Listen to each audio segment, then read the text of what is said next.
He's got the whole world in his hands. He's got the whole world. It's a story that people with disabilities often tell. When I was a little girl, I was quite lonely. A lot of kids wouldn't play with me because they saw my disability. But there's a place where disability doesn't matter. I can hear the red winged like bird. A place that welcomes people of all disabilities. It almost makes you emotional to think about how impressive this is. That was a game changer for us. It's just beautiful. It really is. Citizen Advocacy Ottawa, changing lives. My name is Mike Murphy, and I'm a volunteer with Citizen Advocacy Ottawa. Once a week, I pay a visit to my friend Joe Donegan.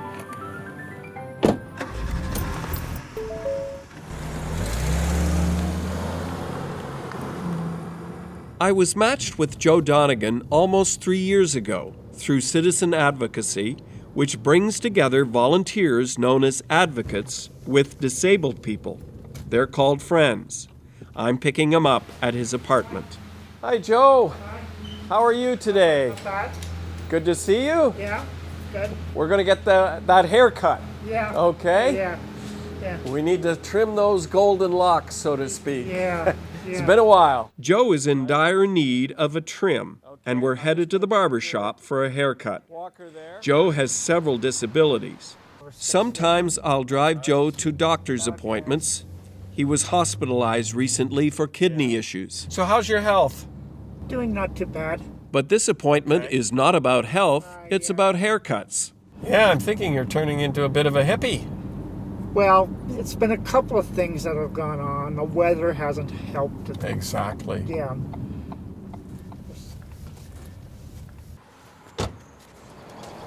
Yeah, just take your time.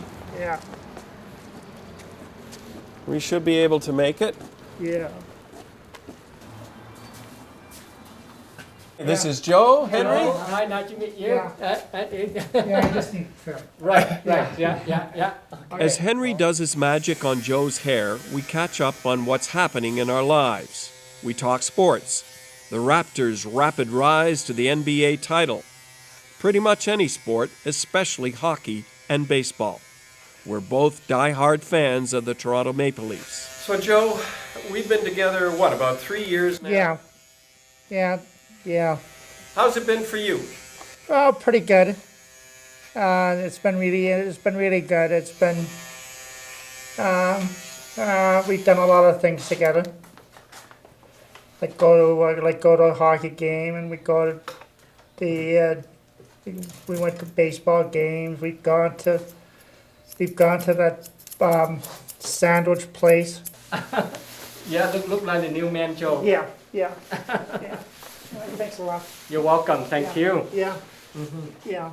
My name is Heather Lacey, and I'm the executive director, the new executive director for Citizen Advocacy of Ottawa. Heather has been at the helm of Citizen Advocacy for less than a year after taking over from Brian Tardif, who built the organization into what it is today. Citizen Advocacy has been in the community for 45 years. It's actually 45 years this year. Really the core program that started this organization was our matching program.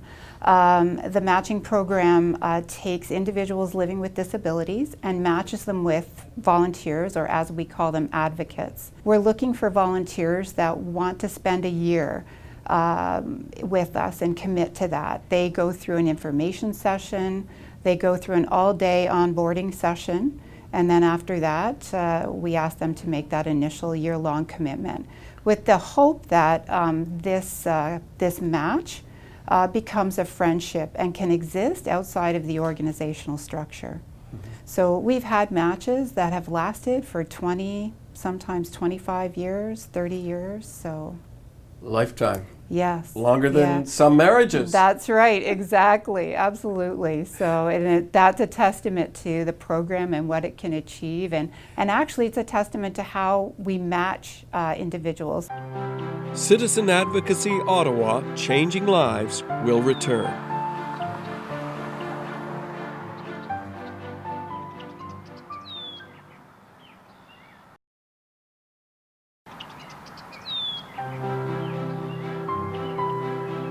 We now return to Citizen Advocacy Ottawa, Changing Lives.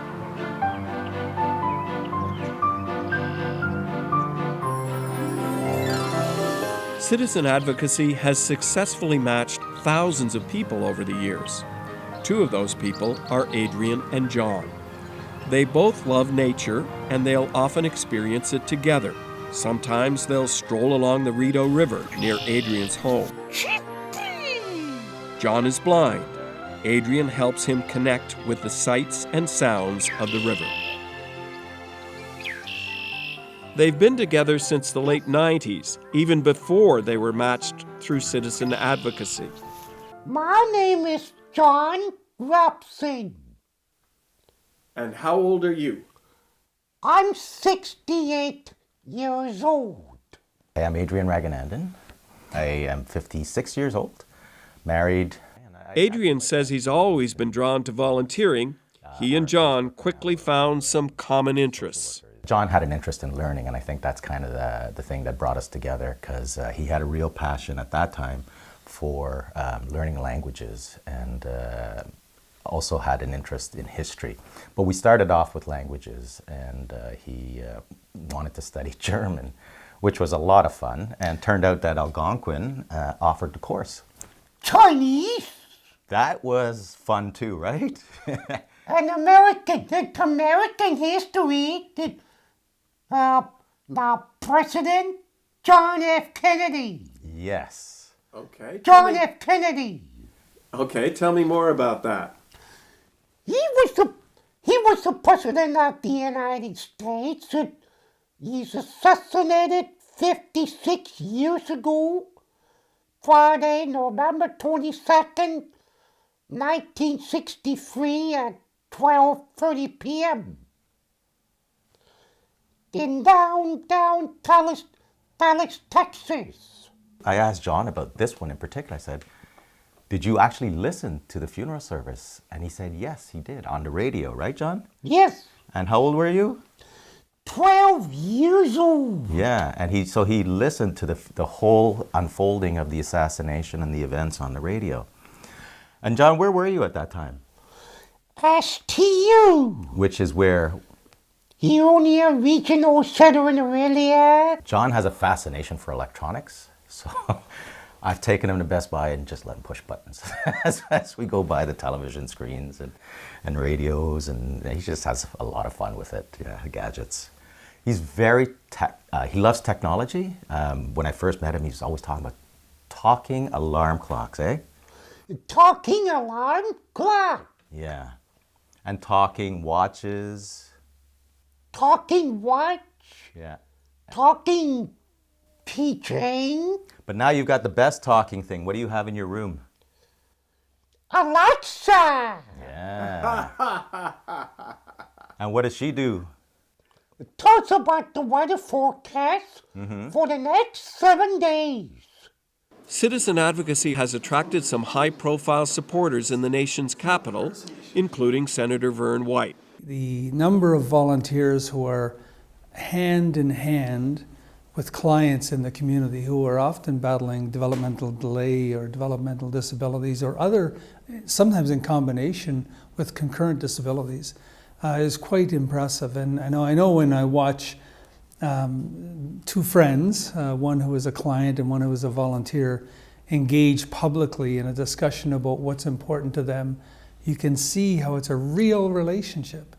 It's not just two people, one person helping another. They've actually formed a bond, and sometimes it goes on for decades. It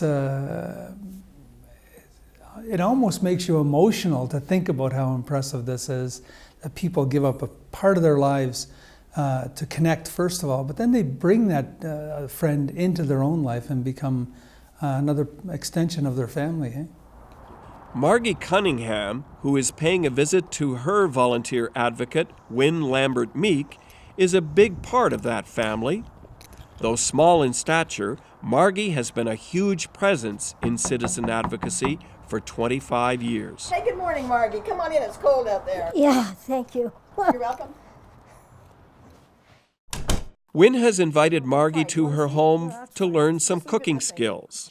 Margie needs to manage her diabetes better, so she wants Wynn to teach her how to prepare healthier foods. I have diabetes type 2, and so it's a challenge for me to eat well. I have to walk half an hour every day to keep the sugar down. I'm watching my sugars. I can't have any sugar really, like candy, cakes, and cookies and pies. They're out of my life. She loves the cooking, doing the cooking with me, and I like it too. And it's giving me a better life too. I'm eating well, much better than I used to be. So I really feel I need some cooking lessons from her. It's good for me to be able to share some things that I like with Margie, knowing that she has a passion for it. Another passion they share is music. Margie needs a brace for her right arm. She's considered to be an amputee. He's got the whole world in his hands. He's got the whole world in his hands. He's got the whole world. This hasn't stopped her from learning how to play the ukulele and indulge in their passion for song. The relationships she's forged with Wynn and others in the organization have changed her life. You know, tell me about what it was like growing up. When I was a little girl, I was quite lonely. A lot of kids wouldn't play with me because they saw my disability. And I had maybe one or two friends, but all the rest of them didn't know how to talk to me at all. You know, I was just a child then. And now everything's changed. My adult life is really good now, and I've been making friends everywhere. And I'm pretty good about that, and I'm very happy. Your relationship with Margie, it's not a one-way street, right? It's a two-way street. Tell me what you get out of it. What do I get? Oh, she teaches me lots. She teaches me maybe to have more patience. But no, it's a good feeling to give. Not everybody maybe has that in them to give. Here, I've got a lot of friends who don't volunteer, but it's good for me to be able to share some things that I like with Margie, knowing that she has a passion for it. Citizen Advocacy Ottawa, Changing Lives, will return.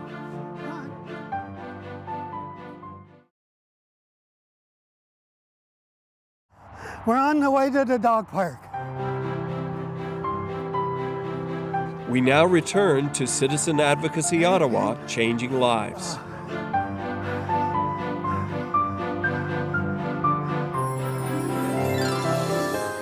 Peter Henry met his protege Bruce Burwell 3 years ago.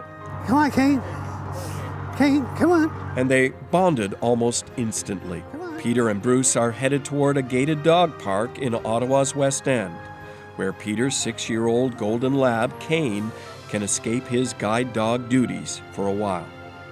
Kane is obedient and responsive. Come. Both Kane and Peter were trained through the Guide Dogs program run by the Lions Club Foundation. But he also seems to have an eye for the camera. Kane, come. Good boy. And a keen sense of fun. So there's another brown dog here. Uh-huh. When freed of his guide dog duties, Kane is full of mischief and fun. As he continues to frolic with his canine friend, Peter talks about how he's made adjustments in his life. He showed signs of vision loss as a toddler and was totally blind at the age of 20. When losing your vision, you have obstacles to go through, and you just different ways of dealing with them, you know. You can't be, I know some friends that I know that have lost their vision are very angry and you know, it's hard to deal with it that way. So you just gotta one day to the other and do the best you can. And I look at things, it could be a lot worse. I got my arms and my legs and I can do things. Bruce describes his friend Peter as hyper-competitive. Peter has captured several trophies at the annual Blind Anglers International Tournament near Ottawa.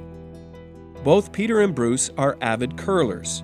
Back in 2011, Peter's team won the silver medal in the Blind Curlers National Championship. Over time, you learn about the other person's likes and dislikes, and you get sensitive to what they can do and want to do, and you know their backstory, their family. I sort of now know who. When Peter talks about Mark, I know, oh, Mark, that's his nephew who owns Saunders Farm, and so just get very comfortable with each other. I heard. For Bruce, a retired software designer, it's been an enriching experience. An experience that he's happy to share with others. No, I've highly recommended Citizen Advocacy to a bunch of my friends. Bruce tells his friends about Citizen Advocacy because he knows there's a chronic shortage of volunteers.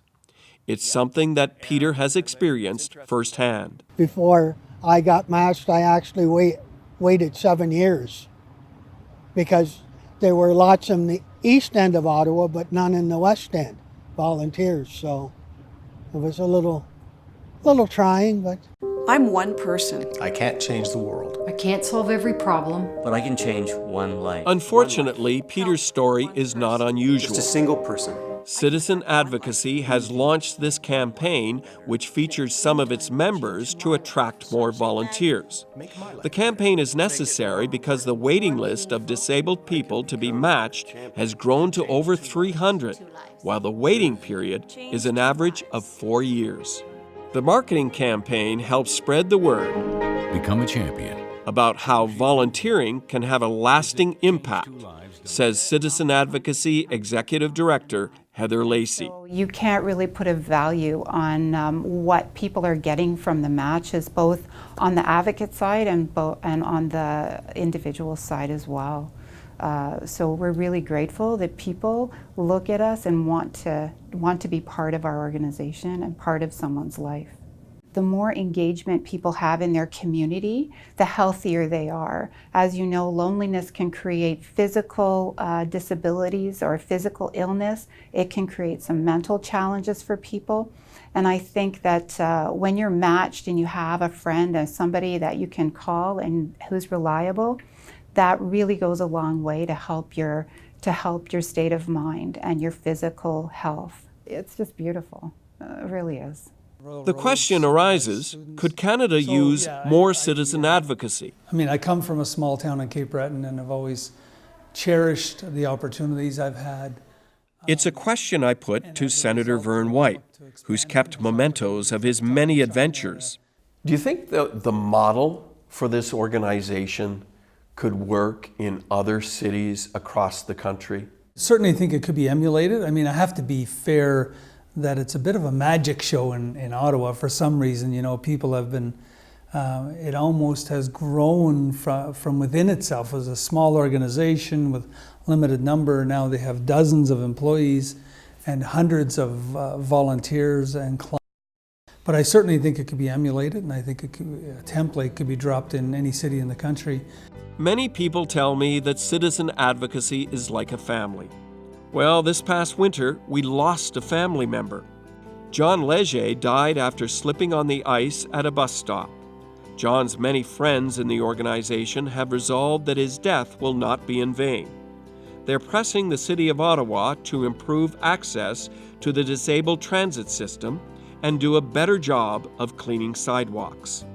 John, do you like butter on your toast? Yes, please. Okay. So John asked fried egg sandwich for lunch, and he wanted cheddar cheese on it. Back with Adrian and John, it's time for lunch. I was trying to talk John into a hamburger and fries, but fried egg and cheddar cheese it is. Often their get-togethers will involve lunch or a coffee, either at a restaurant or at Adrian's home. John, do you like the ketchup on the side? I'm okay. You're okay? No ketchup then? No ketchup. All right then. John devours the sandwich without delay. Adrian, for his part, is happy to cook and serve his friend. When I first started, I was in my 30s, and I was working for the tax department. I took on a project that had me working a lot, and I remember being very tired and sort of asking if I could take a break from the volunteer relationship because the work was so consuming. And at that time, The counselor, John's counselor, was very, very understanding. This is for your hands and mouth. However, Adrian changed his schedule and the frequency of their visits, and their friendship just got stronger. I've learned a lot from John, and I would like to think I've learned a lot more through this relationship than he's benefited from me. One of the things I've appreciated out of the relationship is just learning how to see things a little, not see things, but feel what maybe John might feel going through life, and learning how to adapt to that. So John's very loud. His voice is loud, right, naturally? I go to Cap Mesquana this tonight. As John talks about his plans for summer camp, Adrian has made a point that resonates with me. Learning how to see things through someone else's eyes. It's really what I've discovered with Joe. So you're looking very trim? Yeah. I think we've earned ourselves a coffee or something cold to drink. Yeah. Our barbershop duties done, Joe and I head to the neighborhood diner for a cup of tea and a chat. As usual, there's a lot of chatter about the Blue Jays and optimism about the coming season for the Toronto Maple Leafs. If they show up their defense and they do some of the things they need to do, they're close enough to go for it now. I think about what Joe must have endured as a kid, name-calling and bullying. He's never dwelled on it. In fact, he's thrived to become a strong advocate for the disabled, participating in fundraisers like this bottle drive and serving on committees aimed at addressing the lack of access for the disabled. I've learned a lot from this relationship. Yeah. I've learned about you, and I've learned about some of the issues Yeah. that you face, and I look at the world a lot differently than I used to. Yeah. So thank you, Yeah. Yeah. because you've taught me a lot. Yeah. You've taught me a lot too, so. This organization, Citizen Advocacy, that whole concept, what do you think about it? That was a game changer for us, a real game changer. Hard to believe, really, that the simple act of friendship found in a stroll along the river can be a game changer, but John and Adrian believe it can. I want to plug something for Citizen Advocacy somehow. I don't think this is a huge commitment, but a little bit of time from your life makes a big difference to someone else's life. Good boy. It's that simple. Whether it's Peter and Bruce watching Kane play in the dog park, or Margie and Wynne singing their hearts out, friendship can change lives. There you go. Producer, Willie Purstel, Skyfly Productions. Producer and host, Mike Murphy. Camera operators, Willie Purstel, Paul Nolan, Roland Perker. Integrated Described Video Specialist, Ron Rickford. Regional Content Specialist, Karen McGee. Coordinating Producer, Jennifer Johnson. Director Production, Karen Nye. Director Programming, Brian Perdue. VP Programming and Production, John Melville. President and CEO, David Arrington. Copyright 2019, Accessible Media Incorporated.